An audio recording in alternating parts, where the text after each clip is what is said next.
വഴിയും തെറ്റിദ്ധാരണയും. സദൃശവാക്യങ്ങൾ 16-ാം അധ്യായം 25-ാമത്തെ വാക്യം. ഇത് നിങ്ങൾ മനഃപ്പാഠമാക്കണം. ഇത് നിങ്ങൾക്ക് നല്ലതാണ് കേട്ടോ, നല്ലതേ വരികയുള്ളൂ. ഓക്കെ. ചിലപ്പോൾ ഒരു വഴി മനുഷ്യന് ചൊവ്വായി തോന്നും, അതിൻ്റെ അവസാനമോ മരണവഴി അത്രേ. There is a way that appears to be right. നല്ലതായിട്ട് തോന്നും.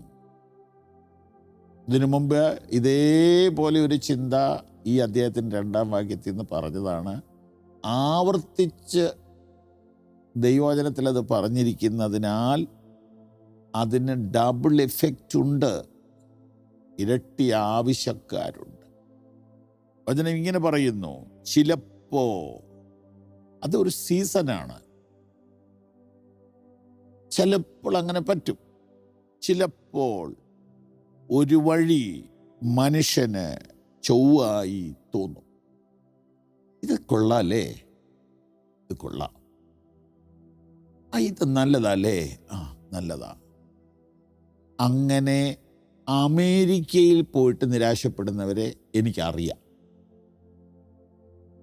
നല്ലതല്ലേ എന്ന് പറഞ്ഞു പോയി. ഇവിടെ അനുഗ്രഹിക്കപ്പെട്ട നിലയിൽ തോട്ടം, അനേക ഏക്കർ റബ്ബർ തോട്ടവും സ്വന്തമായ വാഹനങ്ങളും ഒരുവിധം മാന്യമായ ലൈഫ് സ്റ്റൈലും ഉണ്ടായിരുന്ന കുടുംബം ആരോ ഫയൽ ചെയ്തു എന്ന് പറഞ്ഞ് അവിടെ ചെന്ന് ചാടി. എന്നെ ഒരു സുഹൃത്ത് ഒരു മീഡിയം ഹോട്ടലിൽ, അമേരിക്കയിലെ നല്ല ഹോട്ടലൊന്നുമല്ല, ഒരു മീഡിയം ഹോട്ടലിൽ നാടൻ ഫുഡ് കഴിക്കാൻ കൊണ്ടുവന്നപ്പോൾ അവിടെ ഭക്ഷണം വിളമ്പുന്നത് ഈ പറഞ്ഞ ചേട്ടനാണ്. എന്നെ കണ്ട വഴി മുഖം പൊത്തി എന്നോട് പറഞ്ഞു, എൻ്റെ നാട്ടിൽ പറയരുത്.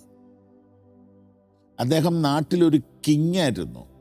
ഉണ്ടല്ലോ നമ്മുടെ ഓരോ ഗ്രാമങ്ങളിലൊക്കെ ഒരു 3 ഏക്കർ 4 ഏക്കർ റബ്ബർ തോട്ടമുള്ള, ഒരു ജീപ്പ് സ്വന്തമായിട്ടുള്ള, മക്കൾ നല്ല സ്കൂളിൽ പഠിക്കുന്ന ഒരു വീടെന്ന് പറഞ്ഞാൽ സാമാന്യ സെറ്റപ്പല്ലേ. അദ്ദേഹം ഒരു ഹോട്ടലിലെ ക്ലീനിങ് ബോയ് അല്ലെങ്കിൽ ഭക്ഷണം വിളമ്പി കൊടുക്കുന്ന ആളായി തരം താഴുന്നു എന്ന് പറയുമ്പോഴേ കുഴപ്പമൊന്നും ഉണ്ടെന്നല്ല. ചിലപ്പോൾ ഒരു വഴി നല്ലതായി തോന്നും.